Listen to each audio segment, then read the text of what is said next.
Pemirsa, di masa pandemi COVID-19 telah merusak sendi-sendi ekonomi masyarakat di Nusantara, terkhusus di Kabupaten Sendang Bedagai, Provinsi Sumatera Utara, Indonesia. Krisis global di masa pandemi COVID-19 berdampak kepada masyarakat marginal atau masyarakat prasejahtera. Selat Malaka menjadi salah satu alternatif bagi masyarakat yang ada di sekitarnya mencari nafkah untuk kebutuhan ekonomi keluarga. Masyarakat pesisir pantai Selat Malaka memanfaatkan lautan lepas sebagai ladang usaha untuk mencari kerang maupun kepak.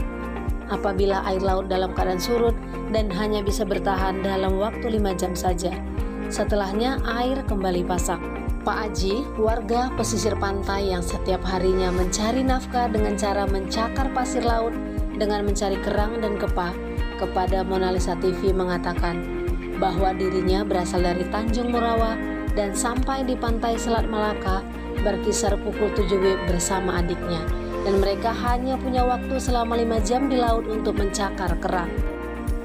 Menurutnya, selama 5 jam mereka hanya mampu mendapatkan kerang kurang lebih 35 kg dan dijual keliling di Tanjung Morawa yang berjarak kurang lebih 50 km dari pantai Selat Malaka, tepatnya di Kabupaten Sendang Bedagai, Kecamatan Teluk Mengkudu dan Perbaungan. Sementara Pak Polo mengatakan mencakar kerang hanya sebagai alternatif tambahan karena gajinya sebagai karyawan kebun tidak mencukupi untuk biaya sekolah anak-anaknya, ungkap warga dari Desa Matapau, Kecamatan Teluk Mengkudu. Begitu juga dengan Pak Siahaan dan temannya yang menetap di Desa Sialangbua, berharap kepada pemangku kebijakan di negara ini agar memperhatikan kehidupan mereka di usia yang sudah tak muda lagi. Mereka berharap agar diberi fasilitas yang lebih memadai dalam mencakar kerang. Alam sudah memberikan yang terbaik bagi umat manusia, seperti Selat Malaka yang menyediakan kerang untuk dieksploitasi oleh penduduk sekitar. Kembali kepada kita bagaimana mengelolanya dengan baik, apalagi di era pandemi saat ini.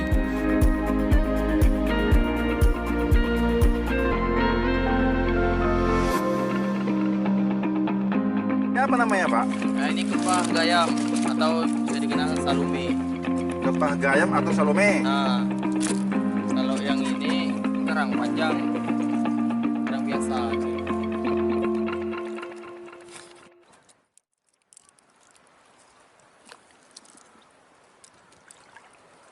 Selamat siang, Pak. Siang. Dengan Bapak siapa nih, Pak? Aji, Pak. Pak Aji. Aji. Nah, Tinggal di sini, Pak. Tanjung Morawa.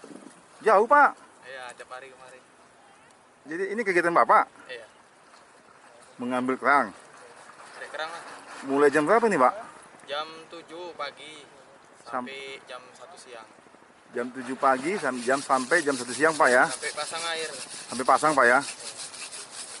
Berarti mulai pagi sampai jam 1, boleh, Pak, diberitahu sama pemirsa berapa dapatnya, Pak? Kilonya? Iya. Biasanya dapat sampai 25 kilo, kadang 30.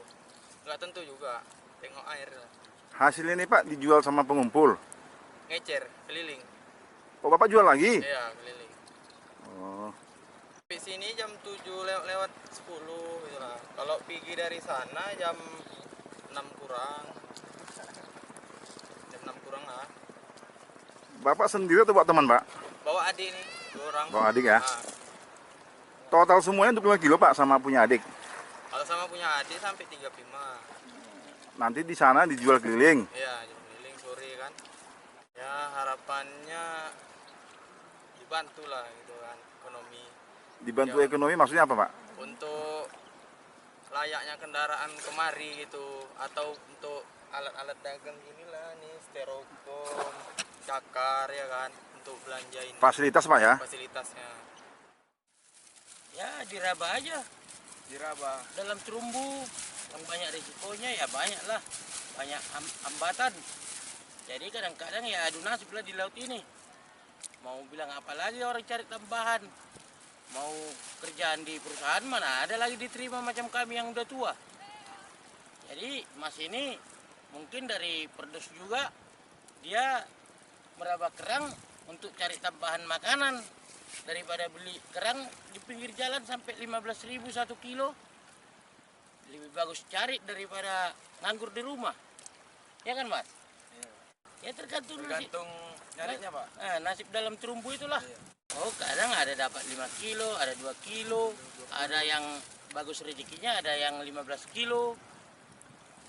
Jadi tergantung rezeki lah meraba di laut itu. Ya kalau jual di pengumpul kadang 4.000, 5.000, ada lagi yang 3.000. Dari agen dia mengambilnya.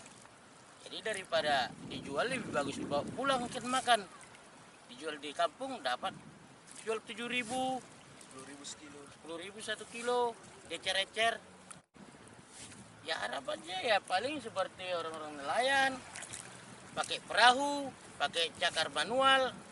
Jadi kalau kami ini cuma melangkah begitu aja meraba pakai tangan.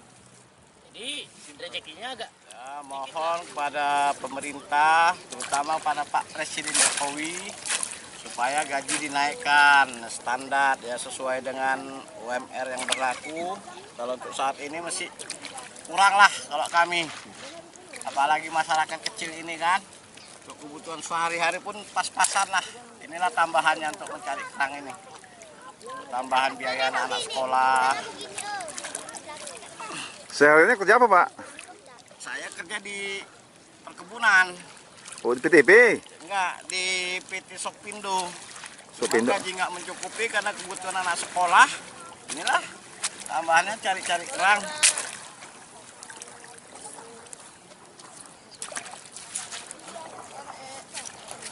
Apa nggak dapat bantuan, Pak? BLT misalnya? Dapat, tapi nggak sesuai lah Pak. Ya, kita dapat sekitar 200.000. Sementara kebutuhan sehari-hari anak sekolah paling sedikit satu orang 10.000. Ongkos dia apa dia? Yang sekolah 3 orang. Istilahnya kalau dikategorikan masih kurang lah. Oke. Dari Kabupaten Sedang Bedagai, Sumatera Utara, Indonesia, Tim Liputan Budiman Manik, Monalisa TV melaporkan.